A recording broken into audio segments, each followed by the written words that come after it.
Stow here, clinical psychologist and director of psychotherapeutics with Prairie Care. Wanted to continue a vlog that I started a little while ago, just thinking about what we can do as we head into this pandemic winter of 2020 and 2021 to protect and buffer our mental health as well as our physical health. In my other vlog, I talked about all of the different challenges that we were facing, and indeed many of those challenges continue today. We're coming off of a highly strained and stressful election period with civil unrest that it continues to be heightened in light of systemic racism and all of the other challenges present around us, with things that are unfortunately dividing people against each other, even family, friends, and loved ones. We're moving through this pandemic where it feels like, at least here in the Midwest, it feels like the walls are closing in on us. It feels like it's just everywhere. And that's a really unsettling, uncomfortable feeling, especially with all of the unknowns that remain about this virus.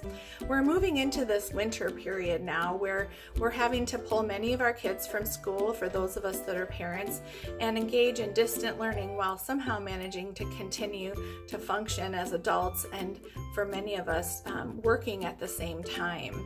So there's so many different pieces that can feel so challenging, and it's really easy to get sucked into that space that can feel like you're just spinning your wheels. It sometimes feels hard to see your way out. As we move into this winter, my challenge then for all of us, myself included, was to think about this winter a little bit differently.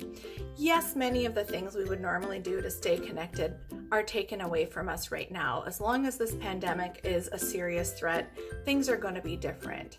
But we don't have to move into a dark, heavy space that's not going to help us stay healthy.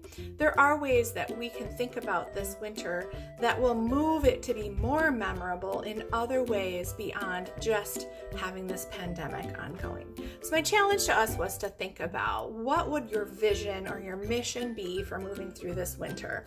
Whether that's for you as an individual or for those in your household, or if you have a family, for the entire family, it doesn't matter. In fact, I would suggest doing all of the above, but thinking about what's your top 1 or 2 sentences for a goal that you can focus on as you move through these next couple of months that will help us really stay strong and invigorated through these next many months. After you've done that, now it's time to think about, all right, how am I going to put this into action? How do I move forward now that I know what my mission is and I have this vision for how this winter can go? We're going to lean on businesses once again who typically use a mission and a vision to really anchor all of their decision making and anchor their employees to see the pathway forward. That can feel really settling and comforting to know that you have a framework that you're following within. So what businesses will do, well, there's a lot of different ways, but one particular approach that I think would be interesting for us to think about with our mission and our vision is the PDSA approach. Plan, do, study, and then act. So now that you have your mission highlighted, let's move into those steps. The first step is to plan.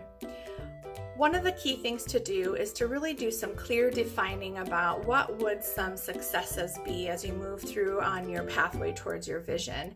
And then we really want to think about, what are typical barriers that become present in my life for other times when I've been stressed or when I'm trying to make change happen or do something different. What are the typical things that get in the way? Sometimes that's internal. So we might talk about, as mental health professionals, to tune into our internal narrative, the things that we say to ourselves. Are the words that you're saying to yourself words that you would say to other people? Or are you perhaps saying things to yourself that are much less kind or much more harsh than you would say to somebody else? We want to tune into those things because they can either help us or they can get in the way. We also want to think about instinctually, where do we go when we tend to be in that pressure cooker of stress, when things are really challenging? Those instinctual responses are going to be the high likelihood during these next couple of months as well. For many of us, we tend to isolate. If you're an isolator, you're particularly going to be a challenge these next few months because we are asked to isolate to some degree to stay healthy and protected from this virus. So if that's a barrier for you previously, think about how how that might become a barrier in these next few months as well. We also want to think about what kinds of things do we tend to become obsessed over or really hyper-focused on. What kinds of things consume us that become to that point where they take over and take away from the quality of our life instead of add something to it. So these are things like video gaming, binge watching certain TV shows, not just for one day, but day after day after day, for all hours of the day until late into the middle of the night. Is it things like social media, getting really sucked into that vortex? Maybe it's about sleeping too much or too little. Is it about eating, over consuming alcohol or relying on alcohol to feel good? Exercise or dating apps, all of those things can be really great in small quantities, but when they become consuming, become a major barrier for us living our best life. The other side that's equally important that I think is really, really important to highlight as we move through tough times is now, what are some of the strengths in my life? What are some of the positive things that I can lean on and be aware of? So maybe those are things internal as well. Maybe you're really great at coming up with a mantra or a motivating phrase or something that you can post around your house to help you stay on track. Maybe you have a really strong network of friends or family members who care about you, who you know are aware and ready to support you. Maybe there are talents and gifts and things that serve you really well to keep joy filled in those moments of your life where you're struggling.